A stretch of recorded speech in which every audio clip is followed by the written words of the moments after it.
Welcome back to Growing People. And I want to take a couple of minutes today to explore the concept of going into wisdom with training. In one of the introductory videos, I talked about how any training or development worthy of the name is essentially moving people to wisdom. And sometimes when I say that, executives and business people sometimes kind of their eyes gloss over, because when they think of wisdom, they think of philosophy. They think of this idea of, hey, to gain wisdom, you go up and go to a mountaintop and contemplate your navel, and it doesn't really touch reality. But let me tell you, when I talk about wisdom, what I want to get at is more a different perspective.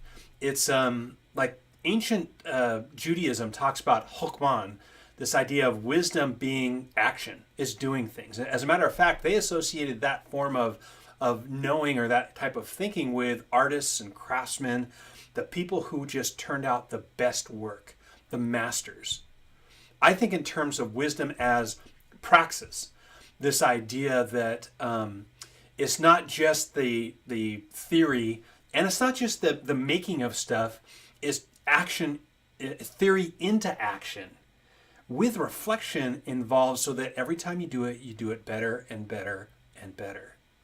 So for me, when I talk about getting into wisdom, I'm talking about taking the generalized stuff that we feed people in most training, having it move from an external thought or an external source of knowledge, and internalize it.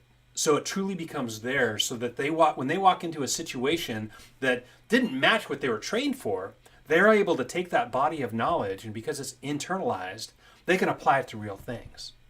So what does that look like in real life?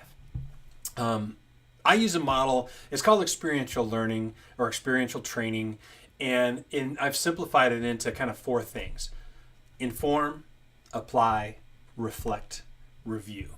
And as you look at your workshops, your trainings, your sessions, maybe not even just one session, but make sure that in your training you have all those things available to participants. Yes, you've got to give them that body of knowledge, that information that starts off as external to them.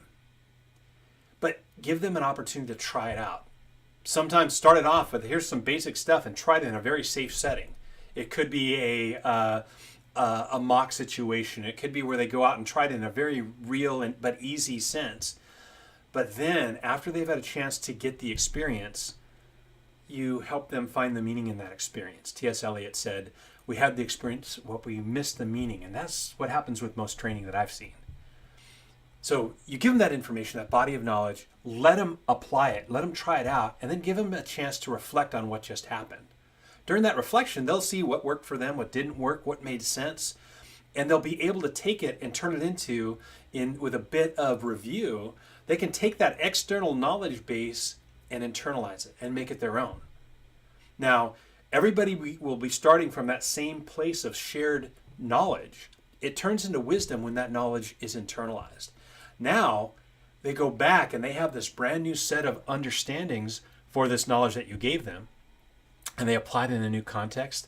They reflect, they review, and it turns into a whole new body of wisdom, of praxis, of hokmah, and through this cycle, they become more and more masterful at what you're doing. And it moves from an external motivation of just, let me check off the box, to an internal motivation of, what's happening here? Let me make a good choice and do the right thing based on this body of experience that I've made sense of. So when you're putting together your training, think in terms of, am I giving them the right information? Yeah, most of the time we do that.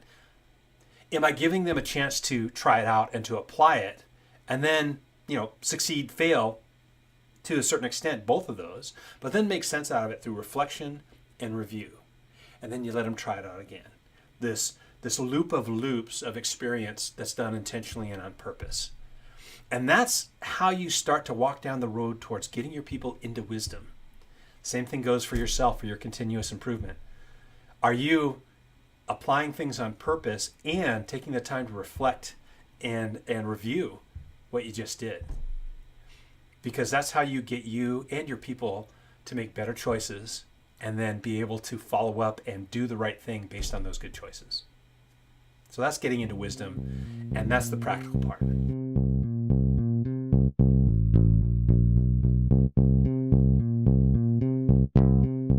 So you just listened to this episode of Growing People. And I'm very interested in your thoughts and insights and stories about this topic. So please leave a comment. Put in there how you've seen this happen, or maybe where I'm wrong. The only way we're going to continue to grow is if we grow from each other's input and insight. So please leave a comment. And if you like what you heard, please share. Post it on Facebook or LinkedIn or your preferred social media, and let other people see this and comment. And let's build this community of people seeking to grow each other.